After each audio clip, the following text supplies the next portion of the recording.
Hey there, Mama and Papas, navigating the beautiful poop show of ADHD parenting. Have you ever had someone, usually someone who's not paying your bills or wiping your kid's butt, look at you and say, well, maybe if you didn't put them in daycare, they wouldn't have ADHD?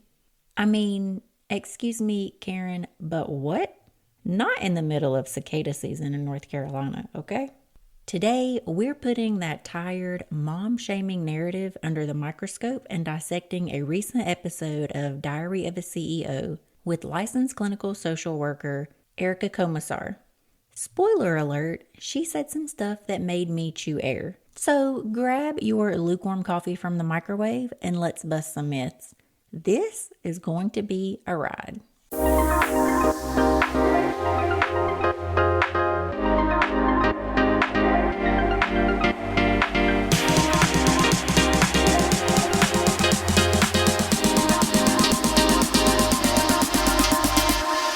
Welcome back to Chaos and Caffeine, the ADHD parenting podcast that makes you feel not alone in this beautiful whirlwind we call life. I'm your host, Danielle Kelly, your ADHD parenting bestie, head cheerleader, and occasional emotional support raccoon.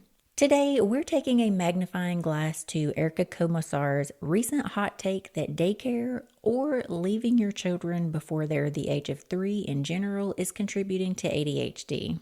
Yeah, that happened. So let's dive in because it's time we separate the science from the shame. First, I need to tell you guys that up until she said this, what she calls an inconvenient truth, that us leaving our children before the age of 3 is causing their ADHD, I was down with absolutely everything Ms. Komisar said. Everything. I do believe that the actions that we take in their early childhood creates their attachment style and will have a large impact on the rest of their life. However, I do not believe that us putting our children in daycare because we have to earn money to support them is what's causing their ADHD. All right, first up, Ms. Komisar said ADHD isn't caused by a single gene like autism. And technically, she's right. But like in the same way that sugar doesn't make kids hyper is technically true while I'm watching my kid do parkour off the couch.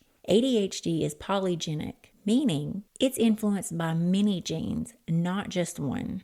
The most well-known genetic culprits, variants in the dopamine transporter gene and dopamine receptor gene. These suckers are tied to regulation of attention and impulse control. So, fact check. A massive 2023 GWAS study involving over 38,000 individuals with ADHD found 27 significant loci linked to the condition. Translation? ADHD is written into the body's blueprint and it runs deep in families. Also, twin studies show a heritability rate of around 74 to 80%.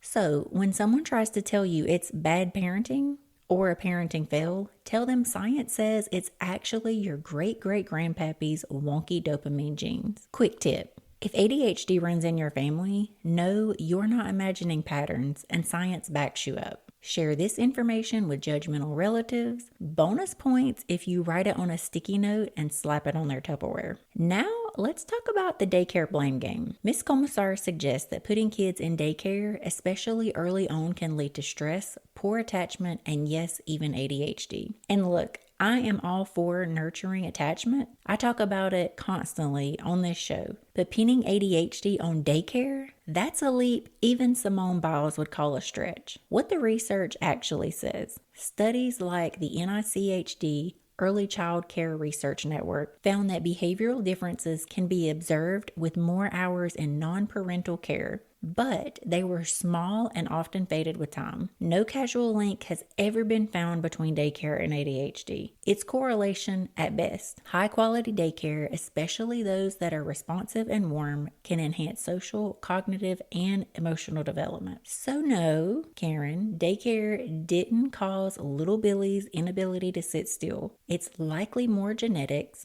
neurochemistry, and maybe the fact that he's 5. Quick tips: focus on the quality of your child's care, not just who's giving it. Love and responsiveness matter way more than logistics. Guilt is a useless emotion here. Replace it with, what support does my child need right now? Looking for some new toys and tools that your ADHD kiddos will love? Play Therapy Supply has you covered with a great selection of toys, games, and fidgets that can be used by ADHD children, their parents, caregivers, and professionals alike. From fidget toys that help children calm down, de-stress, and focus, to social-emotional learning resources to help kids understand their feelings and emotions, to games and activities designed to improve emotional regulation. Play Therapy Supply has it all. For thousands of items and fast and free shipping, visit playtherapysupply.com today.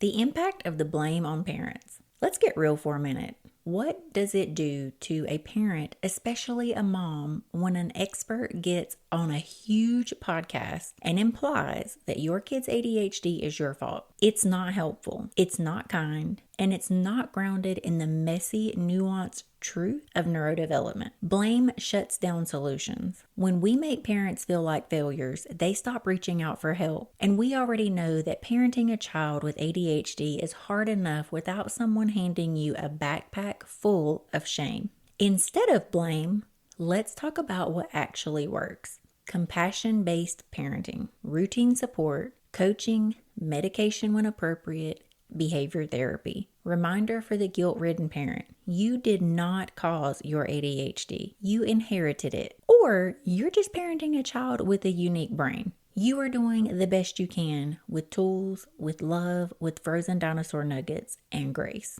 Now that I have gotten you all fired up, I'm ready to give you a product of the week: Bonding Health. Let's talk about something refreshing, real ADHD parenting support that doesn't come with a side of guilt. Enter Bonding Health, your go-to for actually helpful virtual care that doesn't start with, well, if you hadn't left them in their early years. Super huge eye roll. This platform offers evidence-based support for families navigating ADHD, from parent coaching to accessible care plans, and they do it all without blaming you for your child's brain chemistry. Imagine that. You get professional guidance, tools that actually work, and zero judgment. Baby, sign me up. Because parenting a neurodivergent kid is hard enough without someone pointing fingers. So, if you're ready to ditch the shame and get real, research-backed help, check out Bonding Health. Your sanity will thank you. After all of that, I need to leave you guys with an affirmation of the week. So take a deep breath. You are not broken. You are not a bad parent. You are raising a beautifully wired child in a world that wasn't designed for them. But you're doing it with heart, humor, and strength. This week's affirmation: I release the blame and embrace the brain. Mine, theirs, and all its beautiful, chaotic brilliance. Phew, that was a wild ride.